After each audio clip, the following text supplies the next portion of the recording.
नमस्कार दर्शकों, पंडित ज्योतिष चैनल में आप सभी का हार्दिक स्वागत है।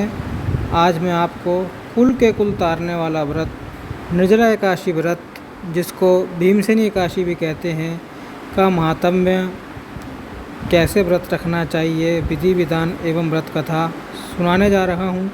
वीडियो पूरा अंत तक देखिए एवं वीडियो देखने से पहले आप हमारे चैनल को सब्सक्राइब कीजिए, वीडियो लाइक कीजिए।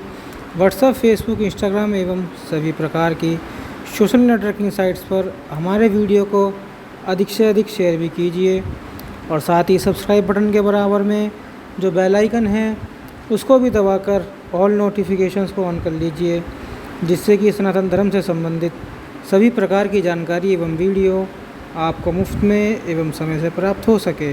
दर्शकों, निर्जला एकादशी का व्रत जो है खास है। ये ज्येष्ठ मास के शुक्ल पक्ष की एकादशी तिथि को किया जाता है। हिंदू धर्म में एकादशी व्रत का मात्र धार्मिक महत्व भी नहीं है, यह व्रत मानसिक एवं शारीरिक स्वास्थ्य के नज़रिए से भी बहुत महत्वपूर्ण है। एकादशी का व्रत भगवान विष्णु की आराधना को समर्पित होता है।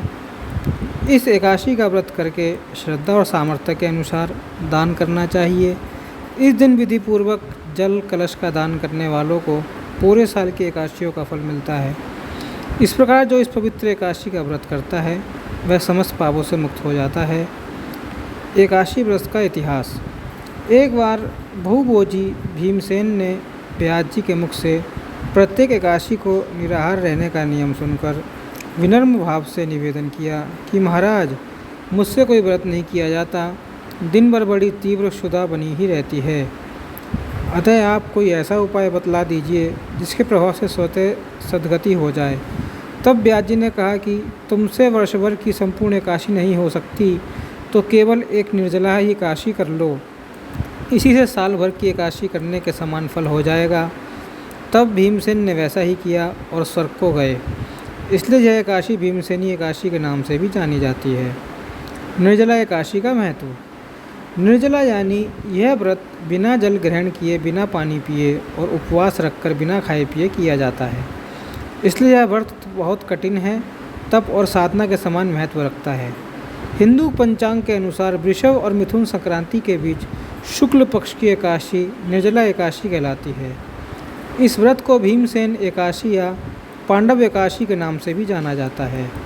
पौराणिक मान्यता है कि 5 पांडवों में एक भीमसेन ने इस व्रत का पालन किया था और वो वैकुंठ को गए थे, इसलिए इसका नाम भीमसेनी एकादशी भी हुआ। सिर्फ निर्जला एकादशी का व्रत कर लेने से अधिक मास की 2 एकादशियों सहित साल की 25 एकादशी का व्रत का फल मिल जाता है। जहाँ साल भर की अन्य एकादशी व्रत में आहार संयम का महत्व है, वहीं निर्जला एकादशी के दिन आहार के साथ ही जल का संयम भी जरूरी है।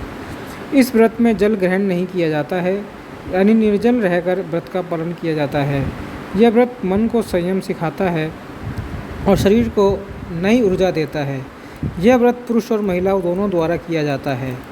व्रत का विधान है, दिन भर इन बातों का ध्यान रखें।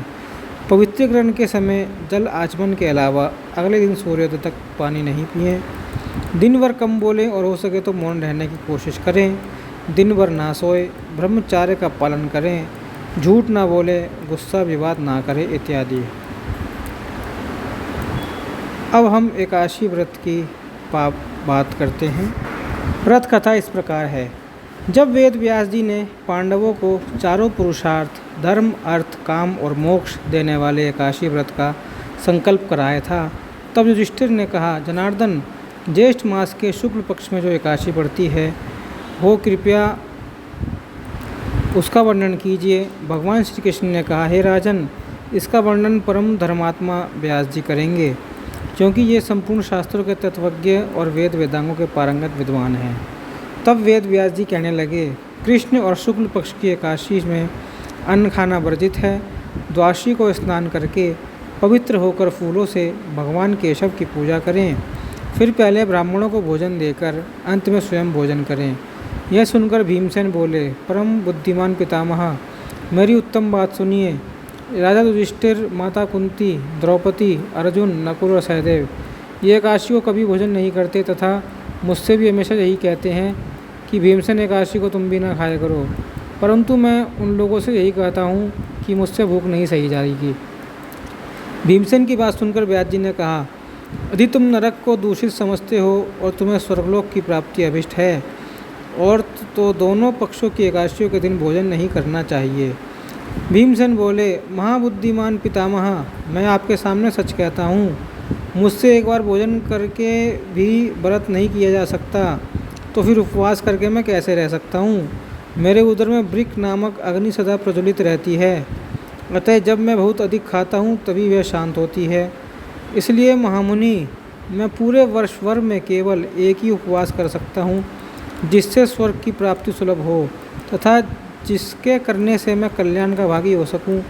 ऐसा कोई एक व्रत निश्चय करके बताइए, मैं उसका यथोचित रूप से पालन करूँगा। व्यास जी ने कहा, भीम, ज्येष्ठ मास में सूर्य वृष राशि पर हो या मिथुन राशि पर शुक्ल पक्ष में जो एकादशी हो उसका यत्नपूर्वक निर्जला व्रत करो। केवल कुल्ला या आचमन करने के लिए मुख में जल डाल सकते हो, उसको छोड़कर किसी प्रकार का जल विद्वान पुरुष मुख में न डाले, अन्यथा व्रत भंग हो जाएगा। एकादशी को सूर्योदय से लेकर दूसरे दिन के सूर्योदय तक मनुष्य जल का त्याग करे तो वह व्रत पूर्ण होता है। इसके बाद द्वादशी को प्रभात काल में स्नान करके ब्राह्मणों को विधिपूर्वक जल और सुवर्ण का दान करे। इस प्रकार सब कार्य पूरा करके जितेंद्रिय पुरुष ब्राह्मणों के साथ भोजन करे। वर्ष भर में जितनी एकादशियाँ होती हैं उन सब का फल इस निर्जला एकादशी से मनुष्य प्राप्त कर लेता है, इसमें तनिक भी संदेह नहीं है। शंख चक्र गदा धारण करने वाले भगवान केशव ने मुझसे कहा था कि यदि मानव सबको छोड़कर एकमात्र मेरी शरण में आ जाए और एकादशी को निराहार रहे तो वह सब पापों से छूट जाता है। कुंती नंदन, निर्जला एकादशी के दिन श्रद्धालु स्त्री पुरुषों के लिए जो विशेष दान और कर्तव्य विहित हैं उन्हें सुनो। उस दिन जल में शयन करने वाले भगवान विष्णु का पूजन और जलमयी धेनु यानी पानी में खड़ी गाय का दान करना चाहिए। सामान्य गाय या घी से बनी गाय का दान भी किया जा सकता है। इस दिन दक्षिणा और कई तरह की मिठाइयों से ब्राह्मणों को संतुष्ट करना चाहिए। उनके संतुष्ट होने पर श्रीहरि मोक्ष प्रदान करते हैं। जिन्होंने श्रीहरि की पूजा और रात्रि में जागरण करते हुए इस निर्जला एकादशी का व्रत किया है, उन्होंने अपने साथ ही बीती हुई 100 पीढ़ियों को और आने वाली 100 पीढ़ियों को भगवान वासुदेव के परम धाम में पहुंचा दिया है। निर्जला एकादशी के दिन अन्न, वस्त्र, गौ, जल, सहिया, सुंदर आसन, कमंडलू तथा छाता दान करने चाहिए। जो श्रेष्ठ तथा सुपात्र ब्राह्मण को जूता दान करता है वह सोने के विमान पर बैठकर स्वर्गलोक में प्रतिष्ठित होता है।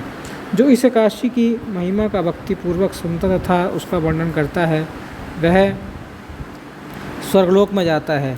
चतुर्दशी युक्त अमावस्या को सूर्य ग्रहण के समय श्राद्ध करके मनुष्य जिस फल को प्राप्त करता है वही फल इस कथा को सुनने से भी मिलता है। भीमसेन, ज्येष्ठ मास के शुक्ल पक्ष की जो शुभ एकादशी होती है उसका निर्जला व्रत रखना चाहिए।